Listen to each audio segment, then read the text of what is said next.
And I remember my first firefight, I shot. It was a doable shot, man. It was maybe 40 yards away, shotgun slug, and I hit low left. And I distinctly remember, slow down, take a breath. And my next shot went exactly where it was supposed to go. That old adage, right? Like, you're going to fall back to your level of training. You're not going to magically become like some sort of John Wick. That's just not the real world, man. You're going to put a lot of lead in the air, and you're not going to hit a lot of meat unless you have a sufficient foundation.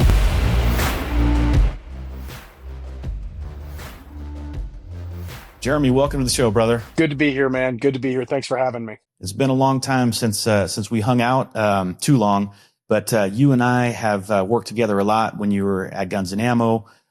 You have a very interesting background, similar to mine in the sense that we're both lifelong martial artists and we're both career cops. But one significant difference is you also served as a Marine, and I want to get into all that, but you have kind of a unique skill set, and you were a gun writer for a long time, which culminated with a very prestigious title, being the handgun editor of Guns and Ammo magazine. But when you add, who has tactical experience from law enforcement, and who has, your military experience, and who has your martial arts background, pretty soon, there's not that many people that have that type of skill set. So what came first? Were you a martial artist first? Were you in the Marine Corps first? I was a martial artist first. So when I was a little kid, I was not very athletic, and I was kind of chubby, and my dad put me in judo. So that was a big, that kind of started my love affair with the martial arts. And then, as I got a little bit older, kind of got distracted by more of the ball sports, so to speak, football and baseball and things like that. But then in high school, I started wrestling again. And then from then on, I was always involved in some sort of martial art, whether it was wrestling, boxing, Krav Maga, before it kind of veered to the strip mall Yeah. kind of thing. There's still a lot of good people doing it, don't get me wrong, but just the general perspective of it has been kind of diminished, which is sad because there's a lot of really good people doing really good work. But you start interjecting money into things, and it can take some of the most beautiful martial arts around, some of the really beautiful traditional and effective Asian martial arts, and you strip mall it enough, and you end up with something that's kind of just a shadow of itself. And Yeah. it's No, you're right about unfortunate, that, Jeremy. Yeah. And it's good in the sense that the arts are getting popularized, but with that popularization comes that watered down effect that we often see. Take Olympic Taekwondo, for instance, right? Like Yeah. Taekwondo in its purest form is a self-defense art. But when you watch Olympic Taekwondo, and no knock to that, because those guys are phenomenal athletes and gals, Right. but it's a far cry from what you would use in a self-defense situation. Yeah, they are athletes at that point. Yeah. The fun fact, the only time I've ever been knocked unconscious in a fight was with a Taekwondo practitioner. Caught me with a front snap kick right under my chin, put me the heck out. That'll do it.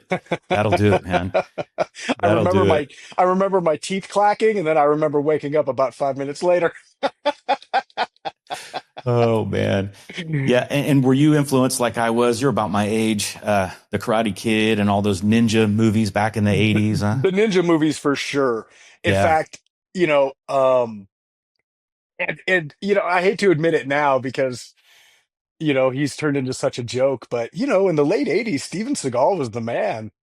Man, he was. He He was. when I started looking for something to do when I was a police probationer, when I ended up getting into Krav, there was a brief moment. There's a real famous Aikido studio here where I used to live in Los Angeles, and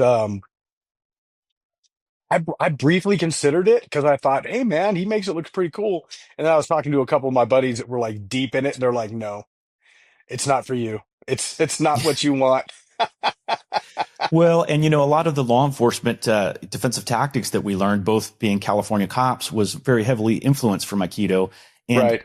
I'm not going to dismiss the effectiveness of that art, especially if you're very well practiced.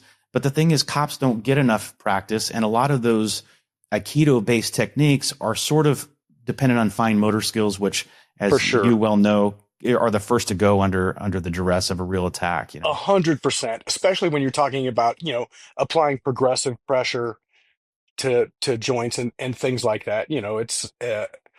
It doesn't usually play out like that. And more, this might be getting away from what we're talking about, but more and more you're seeing um, people start to pull from police officers when police officers put hands on them, and you get that uh, like that tug of war. They're trying cops trying to grab people's hands and pull their arms, and a lot of that is because they don't police officers don't get enough training. It's not because they're they're not capable. It's because Yeah. 4 hours every 2 years to satisfy a post mandate isn't going to cut it. Yeah, and then I'll tell you, as you well know, um, control holds are good before someone is really actively resistive. In other words, That's right. trying to kick your ass, and it's effective if there's two cops, one on each arm, type of thing. Yep. But if you're trying to put someone in a control hold when someone's trying to punch you, that's not a really good scenario for you to be in. So No. yeah, there's a time and place for Yeah. sure. So Definitely. you become an accomplished martial artist at some point. Um, what made you decide that the Marine Corps was going to be a path for you? My dad was a Vietnam era Marine, and there was never any question in my mind. It was a matter of timing. Was I gonna go to college first? And that's eventually the route that I started. And then it, the first Gulf War happened. And so I dropped out of college and I enlisted. And, by the time I got out of boot camp, that war was long over. Yeah, I was going to say you were But pretty young then too. Yeah. yeah, they transitioned me really quickly to the reserves because, um, when Clinton took over in 92, I went in the Marine Corps in 91. By the time I got out of boot camp and all my MOS training, they were already drawing down. I ended up going pretty much straight to the reserves. Um, just because of the drawdowns. And at that point, um, it was the initial, they said, you'll go into the reserves. And this was I don't know if you want to hear it's a funny story. So I was in boot Yeah. camp. I was in boot camp and they send me to the other side of they send me to the other side of the depot and the side where the recruits don't go. And they said, you got to go meet Master Sergeant, I forget his name. I think it was a Hispanic surname, Torres or something along those lines. You got to go meet him at this building. And remember, my drill instructor, remember, stand at attention, do all my, so I don't get yelled at or embarrass the drill instructor. And I get there and Rich, this guy was so cool, man. Put it in perspective, I thought he was ancient because he had all of his Vietnam era stuff and he was jacked, just jacked and tan and had this shock of white hair and just looked like a war god. And he looks at me and he goes, "Sit down, stud. We're going to talk about your future." I didn't have enough experience in life to realize at that exact time he was talking about what was best for the Marine Corps, not what was best for Jeremy. But I was just so taken in. I think he's the first one who ever called me. He called me a devil dog, and I hadn't graduated boot camp, so I hadn't earned the title yet. Um, so yeah, it was a whole thing. We're gonna make you an officer. Your test scores are so high. You're so great. You're awesome. You're gonna go back to college. And of course, yeah, none of that ever. Oh man. But I did spend 14 years in the Marine Corps with several activations, so it was definitely well worth. It was. I'm glad it turned out the way it did. I'm glad that old master sergeant took care of me. Yeah.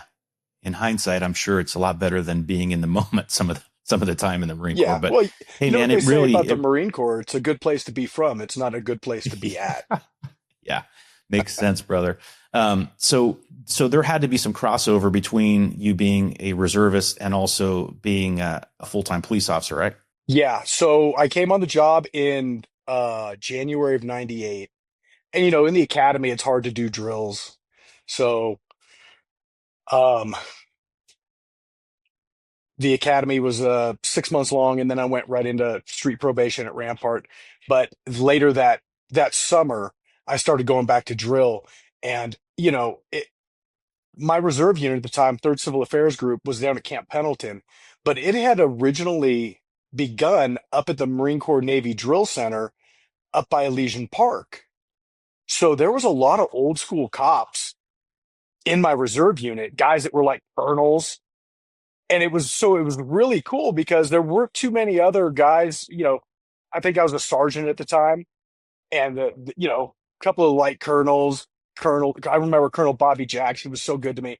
He's like, "Hey, come on, let's go get something to eat." And because he just wanted to hear what it was like to be on probation again, because he was on probation, I think, in the '60s. He was already on Yeah. SWAT by the Olympics in '84. So Yeah. it was a really cool. It was a really, before the GWAT cooked off, it was a really unique period of time, right? Where it was like the old was kind of making way for the new.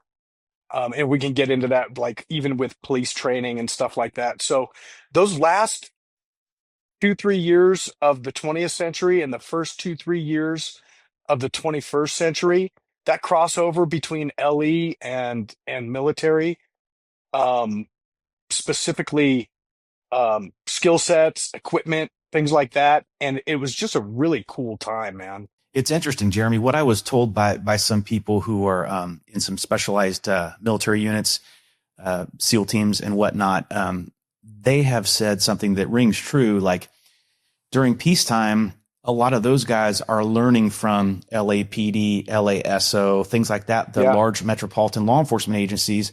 And then in times of war, it's almost the opposite of that. Then our SWAT teams and tactical units and even patrol to some capacity are learning from what these people are experiencing in combat. So that's kind of a weird phenomenon there. It is. And, I know that a lot of people, and even a lot of people on our, in the 2A community and, hunters and tactical shooters, everybody, I know that some people have problems with the militarization, can't even speak, the militarization of the police department. And, this isn't something new. This is something that, you know, I have actual documents where the guys coming back from World War I were talking to the LAPD chief of police saying, "Hey, these guns aren't cutting it. We need something bigger." And the chief of police put in a precursor to what is now the DRMO system, where you get old stuff from the military. And the first duty gun, like official duty gun that was issued, and there was like 55 of them, were actually U.S. Army 1917 Smith and Wesson 1917 revolvers, because they had done an inspection, and the chief wasn't happy with everybody had different guns and they weren't well taken care of. And one of the guys that came back from World War I said, "Hey, this is what we need to do, chief." And so you even saw it back in the 1920s, and then of course you had the guys coming back from World War II, Korea, Vietnam, and all those war experiences influenced not only culturally police departments, but tactically too. Yeah. Things like fire team movement. Well, when you break it down, that's contact officer and cover officer, right? So Yeah. there was a lot of carryover that people weren't really aware of. And I know it went the other way too, because, when GWAT was starting to, I don't want to say cool off, but the ROEs were changing. I know that a lot of guys came to the LAPD SWAT team. I'm sure the LA sheriffs. I'm sure some of the other big SWAT uh, units throughout the United States, and these real specialized military units were looking for like lockdown and call out tactics, things that they Yeah. did of that nature too. Because And it's it, weird because a lot of this stuff is transferable, Jeremy, as you well know, but some stuff isn't. You know what I mean? Like yeah, it, SWAT teams, you got to be real careful before you throw, a diversionary device, for instance, where in certain right. combat settings, I'm sure you are not concerned, and it's probably not, a distraction that's going off. It's something that's a little bit more potent. For So, sure. but yeah, the roles are definitely changing, I would say. Jeremy, I want to talk because you are an instructor. I mean, you are a very accomplished instructor. You were an instructor at the academy at LAPD. You were an instructor in the Marine Corps. Talk a little bit about how it was that you came to be, from this young Marine and young police officer to working your way up to the point that you are now setting an example and actually helping mentor new officers and Marines. Yeah, so it's funny how we're influenced by different things in life. There was a guy, and I forget his name. I've always been a gun guy. First off, I'll preface that. Always been into shooting, hunting, guns. Period. I liked guns. And even though my dad was a Vietnam vet at the time, he was like, "Good Lord, man! Like, what's with the guns?" I got him into it eventually. um, that carryover, that interest, that fascination with how do they work? How can I get better? How do I get good at this? There was a guy in my early Marine Reserve unit who said, "Hey man, you know what? You speak real well in front of people. You have a good presence. I think you should put your name in the hat and go to PMI school and become a Marine Corps rifle instructor." And I said, "Oh man, I'd love to do that, but how do I, and he helped me research it. And I had to wait until I picked up E4, and he got me sent to Quantico, along with a guy who I just reconnected with that is like the vice president of the uh, American Legion post in Hollywood. Just out of nowhere, we reconnected, but he and I went together, and I was a good shot. I mean, I was an expert shooter, but I didn't know what I didn't know, man. And to be able to go into this 2 week school that was just completely immersive, like, and they break everything down and they talk to you about the whys. In the Marine Corps and on the police department, a lot of times you don't hear the why. This is why we do this. Yes. It's just shut up, dummy, go do this. Okay. Yeah. That was the first Marine Corps school I went to, the first professional training I ever had, where there was a real heavy emphasis on the why. And that just unlocked something in me, Rich. It changed the way I looked at things. It changed what I wanted to do. I knew at that point, oh, this is what I want to do. Like, I am a round peg in a round hole. And brother, from that point, it was like everything I could do to become a better firearms instructor. Um, whether it was training, whether it was paying for training myself, whether it was um, just watching people, I'd go compete, and then I'd ask tons of questions, and that carried over into the police department. And um, you know, just like I'm sure your department was in the late '90s, early 2000s, it it was very the firearms unit was very old boy network. You know what I mean? Like, Yes. before you got a job at the firearms unit, like, you had to really be part of the crew, be an adjunct instructor, just show up and help and do all these other things. And the firearms unit advertised a spot. Now, back in the day, you had to take a test to become a P3, a two striper. And I only had like 3 years on the job. And I said, I'm not going to be that guy. I'm not going to do it. But again, I believe it was Colonel Jacks in my Marine Reserve unit. He said, "Jeremy, you got to take that test." And I said, "Oh, I don't want to be a P3, sir." He goes, "You don't want to be a P3 now, but in 2 years, when you have 5 years on the job, you're going to want to be a P3." It was Master Sergeant. It was Top Mobile Hill. It was Top Mobile Hill. I remember the conversation now. He said, "You got to take this test." So I said, "Okay." And I, I was not a prolific studier, but when they would hand out all these training notices and bulletins, I put them in a notebook, and I would read them. And Rich, like, that P3 test that year, I think only like 20% of the people passed it. And I was one of the people that passed. So all these job openings started popping up, and there weren't that many people that had passed the P3 test. Wow. So I went in, and they advertised a spot for firearms instructor. And I said, I don't want to do it. My lieutenant at the time, he's like, just go do it. He's like, "You're not going to get it, but it gets your face in front of them." And then you'll start getting invitations to go do all these things. And I said, okay, sir, that sounds good. I went, I took the oral, did really well, didn't get the spot. And went to a guy named Mark Griffin, super good dude. Ended up deploying the GWAT with I forget which army unit, but he was special forces guy, super great guy. He got the gig, but they advertised another spot a month later, and I wasn't going to take it. And my lieutenant's like, "All right now, oral. Trust me, they're not going to hire you. You're a boot."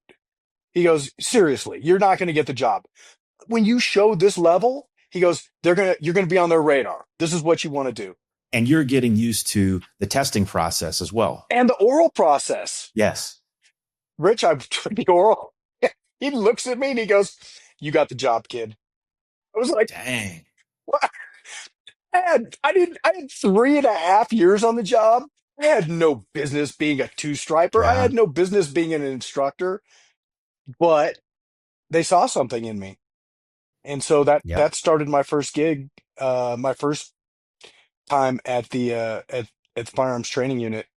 And I was exposed to some world-class, legendary instructors, guys like Larry Mudgett, who in California is an absolute legend. And I learned so much from him, so much from these old guys. And it's hard. I've noticed that younger people today have trouble parsing out um, things from older people, right? It's not that He's a everything Larry, boomer. yeah, Yeah. it's not that Yeah. everything he told me was gold, but there was so much gold sprinkled in what he did tell me that once I started getting my own experience and, getting out there and instructing and shooting and just being part of that culture, it's like I couldn't have asked for a better mentor at the time. And in in California, the guy's legendary. I mean, Larry walked out at a post meeting once and shut the entire place down because they wanted to change something, and he's like, "No," and everybody went, "Okay." I want to talk a lot more about your instructorship because you've instructed a lot of really, really prestigious things, and you're not the kind of instructor that just parrots what you learned. I mean, you take what you learned, but you're also innovative, and there's some critical thought that goes into it, and you're looking at the problem and trying to find a solution. But maybe you can compare military versus law enforcement firearms training during that period. Now, I would imagine that for a Marine, there's a lot more emphasis on the rifle than in law enforcement, right? But what were the Absolutely. differences that you noticed between military and law enforcement firearms training? That's actually a really great question, and it's been a long time since I've had to sit down and think about that. Um, First off, you're right. Structurally, very different. The Marines at the time I was in, and I know that it's changed now because of people of my generation that fought the GWAT and saw that there was a lot of great things to take away from the old school way. Known distance range, taught loop slings, Mm-hmm. ELOs, TLOs, like very rigid learning blocks. Um, and given enough time, that sort of training can be very beneficial. But if it's not kept up on, that sort of training tends to dissipate over time. It's not something that's kind of like broken down into the whys and the principles. And I had started to see some of that. Remember when I talked about the whys Yeah. at PMI school? And it was because there was this new wave of guys coming in that were not just like traditional rifle competitors, but this is also the time when the AR-15s were starting to get tuned up, and they were able to start shooting basically the service rifle in competitions, and they were able to start. These guys were shooting like early versions of Soldier of Fortune 3 gun, things like that. So a lot of this stuff was starting to come in, and it was really starting to change. So I got to see that in the Marine Corps, even though it was still kind of uh,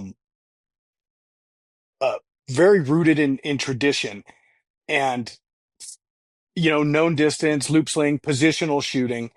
Um, and that's actually something it's not a difference. It's actually the same. Like, brother, you remember when we went into the police academy in the late 90s, you were shooting Weaver. Your feet were at a Yes. 45-degree angle. Your front elbow was down. You were locked out. and that was that. Um, there was probably a lot more similarities than differences at the time. Both were very traditional Both were very by today's traditional, standards. very rooted in not only tradition but just foundational, like being able to teach a skill to large groups of people, in a very short period of time. I heard one instructor tell me, and it was a police instructor, tell me, "Hey, bro, we're not making Cadillacs, we're making Toyotas. Get them going." Yeah, And it was that's like, a good analogy. and it's true. Yeah. Um, I did start to see. Well, one of the big differences is I never got I never got I never got my ass kicked by a police firearms instructor. I did get thumped by a Marine Corps firearms Oh man. instructor. Yeah, I could see that. It deserved. Uh, I had shot on prequel. I shot the highest score in the unit. I think it was I think it used to be out of 240 points, and I shot like a 238. Like they're like, "Oh my God, this guy's gonna be." And the next day, I blew it out of my ass.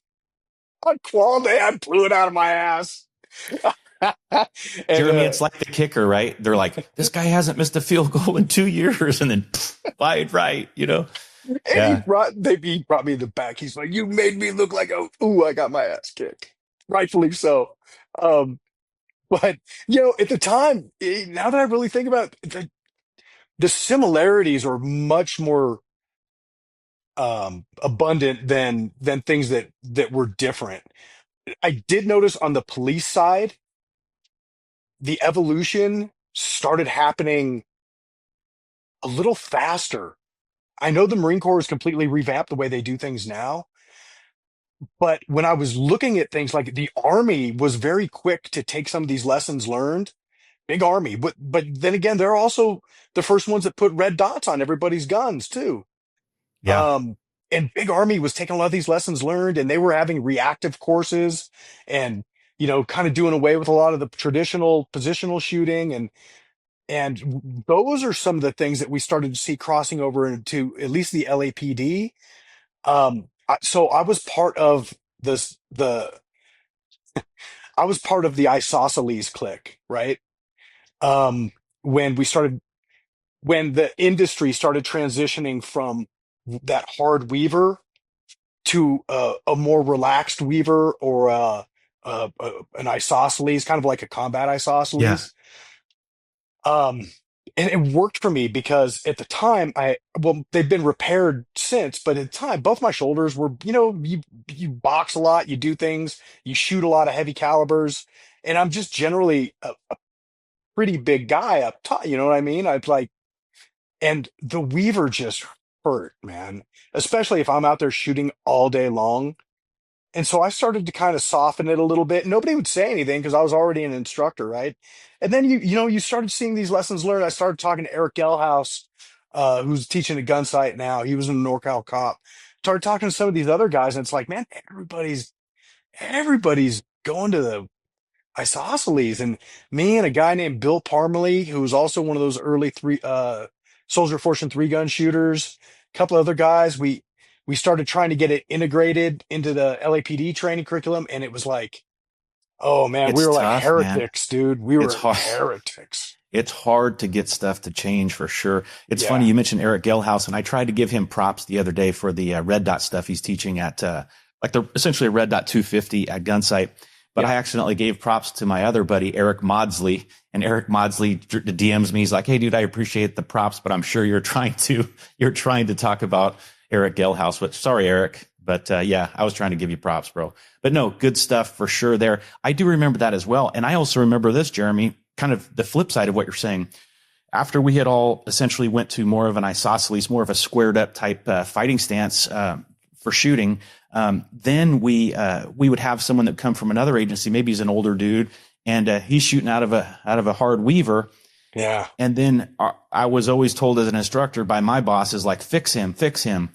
And I look, I'm like, he's shooting better than us. Are you sure we want to fix him? Like, at some point, let this dude, as long as he's not doing something crazy, right? If it's Right. working and he's familiar with it, how beneficial is it going to be to transition this dude to shooting your way when he's been shooting his way for 20 years, you know? Same, same. Yeah, We ran into the same issues at LA where they would want us to, we'd get somebody.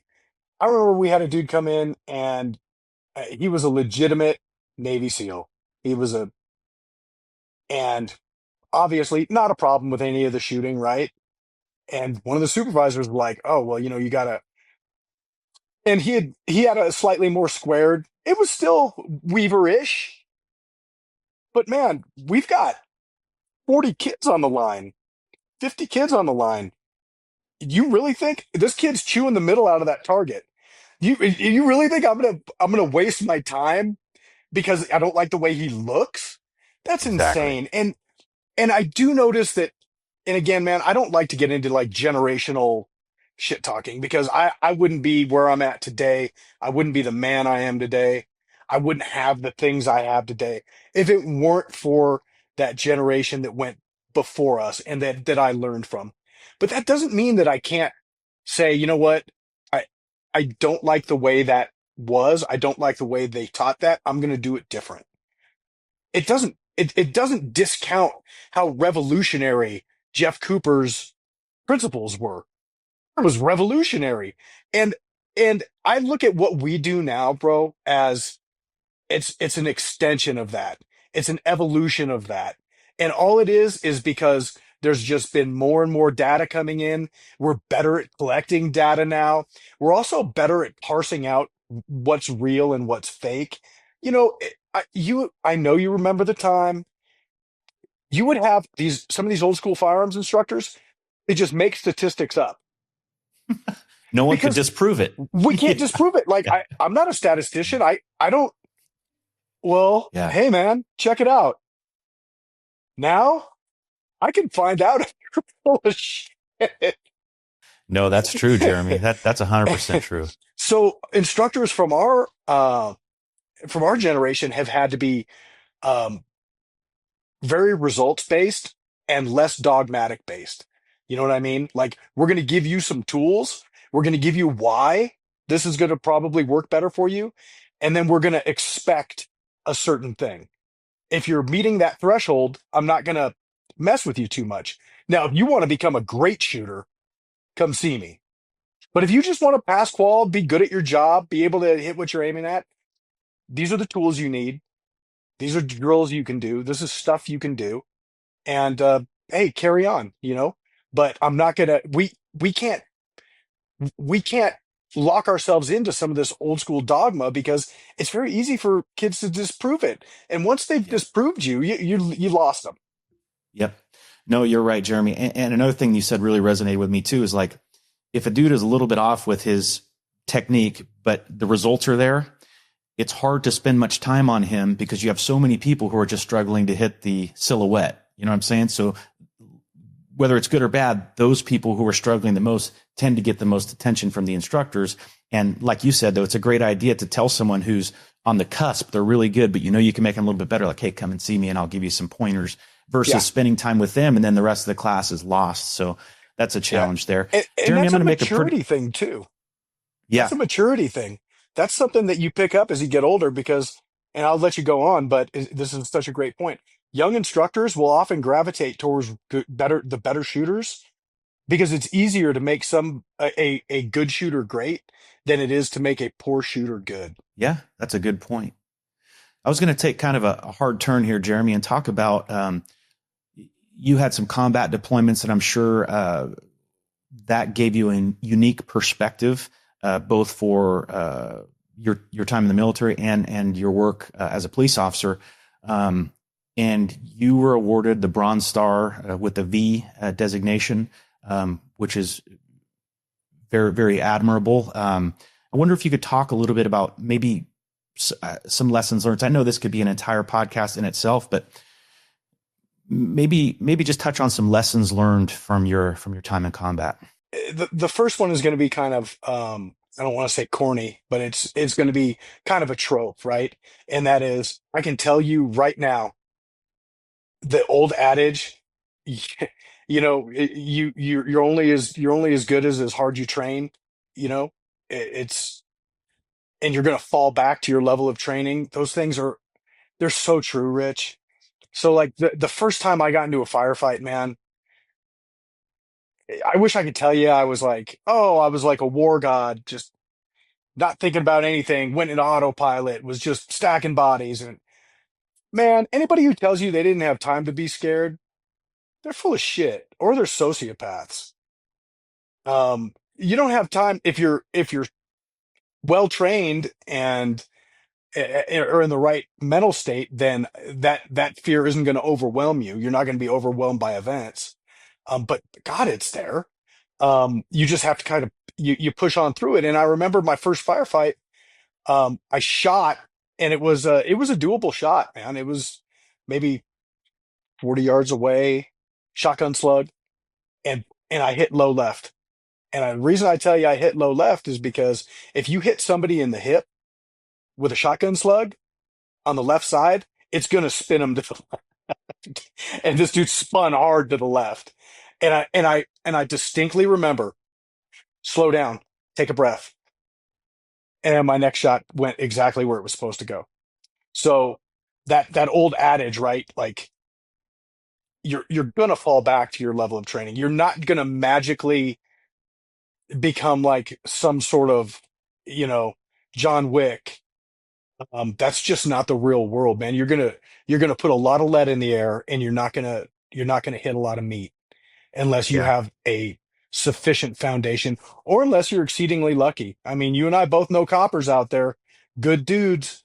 They don't train like they should. They get into a shooting, they get lucky, and now all Oh of a yeah. sudden they're a tactical guru. Exactly. And it's like you've seen that guy on the range and you know he doesn't shoot that well. Now kudos to him for doing well when it mattered, but that doesn't necessarily mean he has all the answers. Luck is always a factor. Hmm. And we don't like to think about that, but it's like the better you are, the less reliant you are on luck. But we all know that you could be Mike Tyson and walk out a door, and you know a 16-year-old kid that's sitting there can cold cock you, and next thing you know, you're waking up. You know, after the Taekwondo guy kicked you in the chin 100%. type of thing. You know what I mean? So I yeah. still feel it. Um, Well, but about that real quick, Rich, with the to kind of draw a parallel between the martial arts and combat, I can also definitively tell you this. There's that old uh, martial arts axiom, and I think it's Japanese, and I think it came from the samurai. I could be wrong. Somebody's gonna correct me. But it was something along the lines of, you have to go forward as if you're already dead and you're just on borrowed time. yes. Like you Yep. you can't worry about it. You can't be so fearful of dying that you're afraid to put yourself in a position to win. I saw Yes. that a lot with guys, I'm not going to say hiding, but guys putting themselves in positions to where they were safe, but they weren't effective. You know what I Yeah. And it's mean? not to And say, of course, if there's cover available, use cover. We're not saying that. But yeah, that, right. that old samurai maxim is something to the effect of, and you're very close to it. And I don't know it exactly either, but it's the way I remember it is like, if you're not willing to place yourself in a position to receive a deadly blow, you cannot be in a position to deliver a deadly blow. Yeah. And I think that is the key, is like, it could become a self-fulfilling prophecy if you start thinking, I'm never going to see my wife and kids again. And you go down that rabbit hole, then you're not focused on the task at hand, which is taking it to your enemy. You know, Yeah. that's a huge mindset thing. And as much as we talk about techniques, like, you know, everyone likes to talk about Weaver versus isosceles or all those arguments are as old as time.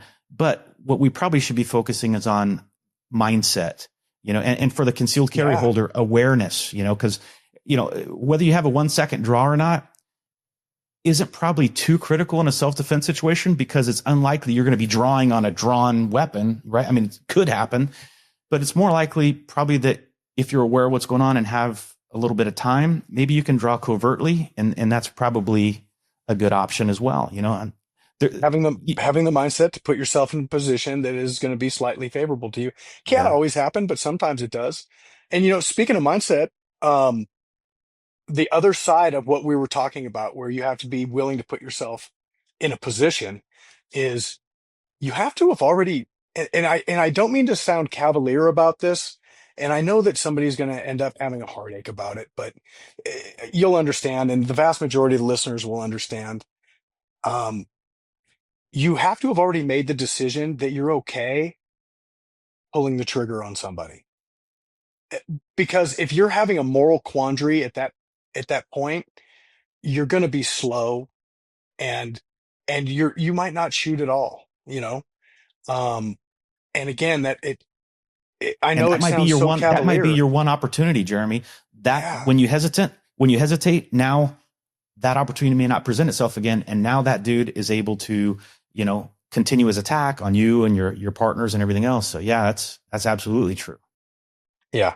So that was mindset. You're right. It's first and foremost. Before I met you, I was in some training, which was called MACTAC, which is training that you were very much a part of developing. Yeah. And as I recall, the way it was kind of explained to us, and there were some LAPD SWAT guys in the class and stuff helping to teach. But you correct me if I'm wrong, because you were instrumental in the development of this technique. But it was sort of a way to sort of the missing link in a lot of the active shooter response, active killer response training we were having at the time, which essentially started like from the breach point in, whereas Yeah. MACTAC used sort of, you correct me if I'm wrong, kind of like small unit tactics, bounding Overwatch and things like that, to more tactically be able to, and more safely be able to get to the breach point where you can use some of the other training that you learned. Is that kind of fair? 100%. And we looked at, so I had gone, I was in LAPD major crimes doing specialized surveillances, and I got called into a meeting because of my wartime experience, which now that I look back on it, it's not like I was like doing a lot of these things, but this was in response to Mumbai. So I get called into this meeting, and one of the guys running it was, I think he was a lieutenant at the time, but he was a colonel in my Marine Corps Reserve unit, which is probably also why I got called into this meeting. A guy named Pete Zarconi. Um, just an absolute unit of a man. If Pete Zarconi kicked my door in right now, I'd be like, "Sir, I'm sorry, I don't know what I did. I'll fix it. I swear to God." Uh, But he said, "Look, we've been tasked with coming up with some tactics because of the Mumbai incident and these active multiple location active shooters where we think we're not going to have time to do some of our more traditional things, which is creep up, kind of surround it, and then kind of like either penetrate or surround and call out." He says that those days are done. He's like, "So what are we going to do right here?" And man, there were some dudes in that room that people will never hear of that are absolute legends that have that and again, I don't say this cavalierly, but you're talking about, I was in a room full of dudes, and there were dudes there, Rich, who have body counts that were staggering. These guys were professional hunters of men, and they crisscrossed into both military and police. And being in a room with guys like that, with this mission, all right, this is where we need to be. How do we get there? And it was very Marine driven with input. Joe Whitty, who was a Marine, but then transitioned over to the Special Forces side, Army Special Forces with the Green Beret. Um, and man, it was just like this workshop of what's going to work. And we would go to schools. We had a key to an abandoned school, and we would work on things. What's going to work? And we'd have guys set up and looking. Okay, that's not going to. Okay, this will work. Like this, that MACTAC unit, that initial MACTAC unit. Also a guy from Orange County, Chris. We had input from people in Vegas. We had LA Sheriff's input. We had input from just about all the agencies, all the bigger agencies, like from Denver, our direction. And it was just such a cauldron of ideas, and being able to meld these lessons from global war on early GWAT and active shooter stuff, like the Beslan Russia thing. Like, Yep. remember that? Hmm. Like, and just how do we deal with all of these things? It And was it much was, needed, Jeremy. It was oh, much needed it was, training because prior to that, I think a lot of teams would like move in a diamond formation, right, to the in breach the point, open. or in a Oh, line, like the way they're going to stack up on a door. It's like you can still stack up on the door however you want once you get there, but you're not going to get there if you're all in a single file line, right? I right. mean, that's just not a good strategy. And the same for, the idea of the diamond formation is that you have 360-degree coverage. But if someone has a fully automatic weapon or even a semi-automatic, rifle, you're all so close together and moving in a very predictable fashion that wasn't the ticket, man. Yeah. That wasn't the ticket. So it was good. It was cool because I had that training, and then I don't know, a couple years later is when I met you, and so you and I worked together a lot for Outdoor Sportsman Group. Like I said, Yeah. you were the handguns editor for Guns and Ammo. You and I did some TV work together on Guns and Ammo TV, and Best damn you and show they I ever had. yeah, and you and I co-hosted a show called The Best Defense, which prior to that had been done a few years prior with Michael Janich and Mike Seeklander. And it was always a really good show. But I think that you and I did a good job and brought kind of a unique perspective. Unfortunately, you decided to abandon us. And then so this show kind of fizzled out. But Between me and you, Rich, I really think I screwed you on that, and I'm sorry. I would expect nothing less from a Dodger fan. And no, we're not going to talk about the World Series. But in all seriousness, Jeremy, you've been with Mossberg for a couple years now. I'm very happy for you. I love those people at Mossberg. I love their products. Their 940 Pro Tactical SPX, won Guns and Ammo's Shotgun of the Year. Yeah. I wrote that up. That it's coming out in an upcoming issue of Guns and Ammo, and I was fortunate enough to get to put hands on that thing early on Yeah. with some courses Prototypes. at Gunsight. Yeah. And man, that is sweet, dude. You shot with an Sweet. early prototype. So Yeah, it's man. funny because the 940 was initially conceived as a competition platform. I mean, they knew they were going to do other things with it, but um, the first 940s that went out were competition guns. So kind of taking that and moving it into the tactical side of things, it was the first project where I got to have a little bit of my fingerprints uh, on the project. Like the rear sight that pops out and turns into a red dot. Yes. Me and a guy named Rich Kirk, um, I had the idea and I drew it on a napkin. We were at in Forstack in Germany, and he goes, "Oh, that would work." He goes, "You need to we need to put wings on it. We need to do wings on it." And we brought it to our boss, guy named John McClellan, Big John. John's like, grabs his phone. Literally, he calls the model shop. He calls a guy named John Rossetti, who's not with the company anymore, but is a really Yes. good friend of mine. And he calls John, and John was still at work. Like he hadn't left yet for the day. And he says, "John, we're going to send you a picture of the thing. We want it to fit on the sight plate of a 940." And because they had just developed the optic cut.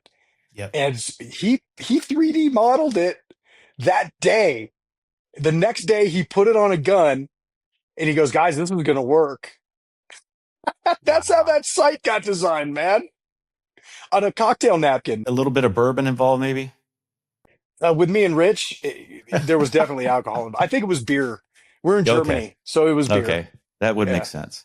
No, it's a great gun. And a lot of people don't give enough credit to the Mossberg pistols. Mossberg is known so much for their shotguns, and rifles, man. And I'm not here to, to blow smoke, but dude, I've had some very successful hunts, and I'm a relatively new hunter, but some inexpensive Mossberg rifles, Patriot Predator platform in my case, man, I mean, you could pay more, but I'm not sure why. I mean, it's amazingly accurate, very reliable. So, and the people at Mossberg are just good people. So I'm happy for you. I'm happy for you going over there. We talked about the 940 Pro Tactical SPX being red dot ready. Maybe you could talk a little bit about red dots and how maybe they've changed your shooting over the years, because you and I were iron sight guys forever. But I think just like me, you were a pretty early adopter of red dots on pistols. So talk about Yeah. the advantages that a red dot can give. The fundamental advantages of a red dot sight is that it allows you to streamline your your marksmanship elements, right? So instead of worrying about sight picture, sight alignment, even across the top, equal height, equal light, all that other stuff, you just put the dot on the target and press the trigger. And from an instructional perspective, it allows the instructor to spend more time working on grip and trigger, which, I mean, come on, those are the things that those are the first things that go on an experienced shooter, and they're the hardest things to teach to a newer shooter: grip and trigger. And I'm not going to get into the whole, the way to press the trigger, but grip and trigger. If I don't have to teach sight alignment, and I don't have to teach sight picture, and I just put the dot where you want the bullet to go. Oh my God. What? And Big Army, as a Marine, it kills me to give them credit, but they were playing with red dots on guns. I mean, I saw some of those early Delta guns from the 80s. The Sante Raid, they had early aim points. And that was the late Yeah. 70s. Like, they knew, and they weren't wedded to um this old school. And I'm not talking crap about my beloved Marine Corps, but sometimes the Marine Corps is a very difficult ship to steer. So when it came to red dots, there are still Marines who look at other Marines' uniforms and say, "Well, did you get that rifle expert badge with optic or with iron sights?" Yeah. It But that's doesn't good matter, because man. the fact that they ask, because they know it's easier with red dot. And if it's easier with a Yes. red dot, why the hell would you not give yourself that advantage? Are we not in the Yeah. business of hitting our target? Yeah. Like, and I'm not going to, make it sound, glorify the physicality of it, but any target, are we not paid to hit a target? Yeah, that's a job Yeah. skill. And if I could teach it easier, if I could do it easier, and I recognized that really early on. Um, my first optic was one of the older aim points, one of the chunkier ones. I forget which one it was. And I remember when the Micro T1 came out, what was that, like 2005, 2007, something like that. I remember I bought one and my wife had a fit, dude. That was a lot of money back then. Yeah. And she had an absolute fit. And I wasn't an established enough gun writer at the time to finagle a freebie. So, I don't know what you're talking about. so it was like, oh my gosh, that I got in more trouble for buying that red dot than I did for anything. But I knew, and I was already a patrol rifle operator, and the dot was just on the cusp of getting accepted, and I had mine on the day it was written into policy. I was able to put my dot on my patrol rifle, and it was one of those things where I know that the competition guys already had them on pistols, but for us patrol guys, or even the more tactical guys, I first saw one on a Salient Arms pistol, and this was before Terran Tactical. This is when Terran was buddies with the guys at Salient, so this is going way back. And he gave me a gun. I've had a relationship with Terran for years. He's just a dear friend, and just a great dude. Like, so much of the stuff tangent, so much of the stuff you hear about him is just complete and total crap. He's a great dude, and He can shoot a little bit too. a little, and he gave me this gun. He's like, "Hey, try this out," and it was early days, early RMR, like before they had completely ruggedized it. So you'd get like 1,000 rounds out of it, and then you'd have to send it back to the Tricon. Yeah. I mean, you remember that, right? And Oh then, yeah. and Rich, it was, I mean, life changing is a bit of hyperbole, but from an instructor standpoint, it was certainly like eye-opening. It was industry changing to be able to Yeah. do that and to see that. I mean, from a tactical standpoint, being able to be super comfortable, squared up, look both eyes open. You know what I mean? Yeah. From an instructional standpoint, like we talked about, I'm not having to make sure sights are aligned. It's put the dot where you want the bullet to go, because now I can refine your grip and your trigger. For an older shooter standpoint, I'm blessed. I still don't have to wear glasses. But a lot of guys our age, they start to struggle, right? And with iron sights, when you're running quals at the range, you'll see guys that are like trying to find that sweet spot, or the guys that are smart have the special glasses that they take shooting where they can Yeah. kind of. That's me. But then when you take a couple steps somewhere, you have no depth perception, everything else. Jeremy, I got a really quick story that I think you'll think is funny, and it leads into a question. So I went to review two guns 2 days ago, two pistols. One was a very small, like a pocket pistol, and it has a just standard iron sights. And the other is a thesis pistol that's a clone of the M45A1. Okay. And so I was shooting that with an optic. And let me preface this by saying this was not an Aimpoint optic. And this is leading into the question. This is not an optic that I would put on a gun that was used for defensive purposes. But for testing purposes, we were trying it. So I'm shooting and I'm getting tight groups at 25 yards braced, as I would expect from this pistol. And then soon I would have like a 2 or 3 round group almost touching, and I would have 2 rounds like on the other target next to it, which is probably 6 inches apart. And I'm still aiming at this target. And I'm like, what is going on? So I would make a correction, and then so I'm chasing this thing all day. And finally I realized it's tight, right? That's the first thing I check. Is this tight? First thing is like something I'm doing wrong, shooter error. But when I kind of rule that out, then I'm like, dude, is this tight on there? Yes, it is. Well, the bottom line, and this is the first time this has ever happened to me, and I've shot a lot of red dots.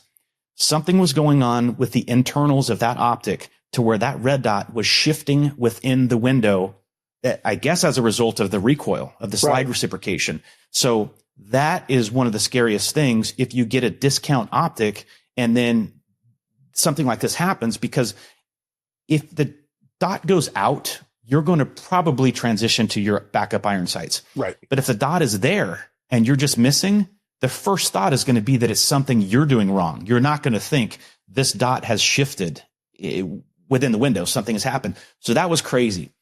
So I was like, okay, made a mistake. I didn't bring a backup optic, so I'd have to come back to the range. So then I take out this other pocket pistol, which just has iron sights, shooting with this, and kind of similar stuff. A couple rounds here, then all over the place. And I'm like, you got to be kidding me. What is happening? So I grab to make sure the front sight is tight. The front sight falls off in my hands. So that's just something, people that are like, well, I'm not going to trust electronics because, they could fail. So can a front sight. So, but that leads me to a question for you as we're getting close to wrapping up here about, you're not one to mince words. So I want you to talk about the importance of purchasing a quality combat proven optic versus something that you can get for a half or a quarter of the price. Yeah, I mean, Pat Rogers said it best. I mean, other people have said it too, but I used to hear it from him all the time. And it's, buy once, cry once, man. You're Yep. not going to look. There is unlike many other industries within the firearms industry, and a lot of people don't like it. And look, man, we make a gun for wealthy people, and we make a gun for people that are struggling to get by, that need a good solid gun to protect themselves. And we sell a lot more of those guns for people who need a budget option that is going to uh, do well by them. Um, so I know there's a lot of people in the firearms sphere who don't have a lot of money. I get that. I really do. I mean, I told you the story about how I got in trouble with mama for spending money Yeah. on that first T1. There is no deal. There is no smoking, oh my God, got to take advantage of it, Harbor Freight style deal when it comes to electro optics. There's just not. Now, the prices have been driven down. Absolutely, the prices have been driven down. But the same thing goes for iron sights, right? What's a decent set of iron sights going to cost you nowadays? $100? At least. Yeah. Yeah. I mean, a good set of Trigi, like the all Yeah. steel, Yep. it's going to run you $100 for Tritium iron insert. Yeah. sights. Yeah. For night Chunks, sights. Yeah. chunks of milled metal are going to cost you $100. Do you really think you're getting a quality optic for $100? Ain't happening, Bubba. It's not going to happen. And you know what's funny, Jeremy, is people don't bat an eye about putting a scope on a rifle where the scope may cost more than the rifle, but people freak out about the opposite, the same thing with a pistol. So in other words, Yeah. you buy a $600 pistol, you're like, I don't want to put a $600 optic. Well, it works for the rifle shooters. It's like, how well do you want to see? And then it comes to what's the purpose of it, right? So if it's just for plinking, or if it's just like in my case, some red dot that you're going to put on a gun that you're going to use for different testing purposes, that's not a bad investment for an inexpensive one. But if it's something that you're going to use for duty or bet your life on, there's few companies that are worthy of that level of trust. And fortunately, Aimpoint is definitely one of them. Yeah, I mean, Aimpoint's the granddaddy of them all, and you don't get you you don't get Aimpoint quality at lower than dirt, cheaper than dirt prices. You know what Yeah. I mean? Is that Yep. company still around?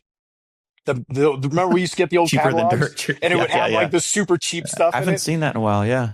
and it'd be flooded with like the just like $50 Chinese optics and stuff like that, and and people would be all you'd see on the early message boards, people are all pissed off because it's all over the place. Well, yeah, you don't see those problems with like an aim point, and you Yeah. won't. And on the rare occasions when a quality optic fails, because everything fails, Even especially iron if you sights, like used I it enough. proved. Oh man, Yeah. I, that's happened to me several times with iron sights. Yeah. Even the iron sights on the Mossberg, the bead sight on the Mossberg that I had um, in Iraq had been smushed, and it was like concaved at the top. Like iron sights aren't, they're not the end all be all. I like a good set of iron sights. Now that I'm outside of the tactical realm, and I'm an old dude, and I'm not strapping it up every day to go out and fight crime. I spent a lot of money on old revolvers. I love that too.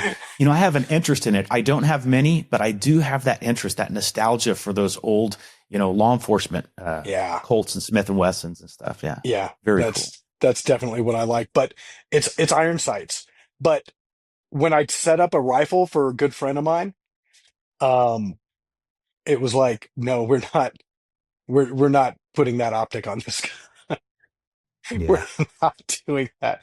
Oh man, but I got this, and they wanted to buy parts from like and I'm not gonna cast aspersion, from like a budget retailer that does a lot of mail order stuff, and I said no.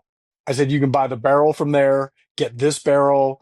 We're gonna get, and it was like we still put them together, a great gun, but like you said, the optic costs just as much as the gun. Yeah. Because I found him a deal on um I found him a deal on an aim point, on a used aim point H2. I'm like, dude, you're not going, into the Hindu Kush. You're not parachuting in. You don't need a T1. You don't have night vision. You're not going to get night vision. You're fighting me on spending the money on this rifle. I know you're not dropping 15 grand on nods. So Yeah. the H1's going to be just fine for you, and it'll last forever. Um, but yeah, but it still wasn't cheap. It was Yeah. used and it wasn't cheap. So, hey man, sometimes you get lucky and your friends listen to you. Other times they end up with one of those knockoff optics, and you get to point and laugh at them when you go to the Yeah. range. Well, Jeremy, as we get close to winding down here, do you have much of a social media presence? Like, is there any place you would direct people if they want to find more out about what you're doing? I know that you're working for Mossberg now, and not as prolific as far as the writing and all that stuff goes. But where can people go to find out what you're doing, or what new Mossberg stuff maybe on the horizon? Personally, I've really backed off on social media. It was putting me in a bad mood, man. Especially around the last election cycle. Yeah. It just put me in a bad mood. So I stopped going on, and I deleted them off my phone. I'm still on Instagram. Every once in a while, I'll hop onto my desktop at J.E. Stafford, capital J, capital E, capital Stafford. And I think it's so old, I think it still says I write for Guns and Ammo. I never updated it. Um, but to see what's new, what's latest and greatest with Mossberg, check out Mossberg on Instagram. We have a really good Instagram page. We have really good Facebook presence. Um, I've learned so much about the brand and the product since I've been with the company. We have a Mossberg hunting Instagram. If you're a hunter and you're interested in what we have going on, check that out. If you have an online presence, I think it's Facebook and just regular online like forum stuff. There's a historical Mossberg group that we as employees will call them when we have questions about old guns That's because cool.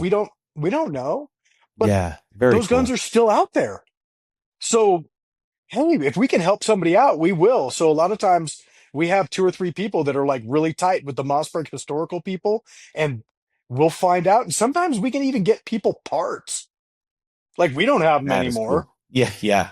I was Very joking, cool. Mossberg imported Uzis in the 1980s, and I was joking with one of my bosses. I said, "Hey, if any of those Uzis pop up, let me know. I might be interested." No kidding. But as far as old guns and old parts, we're a modern factory. We don't keep that Yeah, stuff. So being able to utilize these online resources to help our customers has been really cool. yeah. Well, Jeremy, thanks so much for hanging out today, brother. It's good to talk to you. Hopefully, we'll catch up at SHOT Show here before too long. Yeah, But we'll have to meet up and have a couple of adult beverages and talk smack about all of our favorite people. let's do it. Thanks again, Jeremy. I appreciate you coming on the show. Thanks, Rich, and thanks Aimpoint for having me. All right, guys, that's a wrap for this episode with Jeremy Stafford. If this episode resonated with you, be sure and let us know in the comments. And don't forget to like and subscribe to Aimpoint's Taking Aim podcast. We'll see you next time.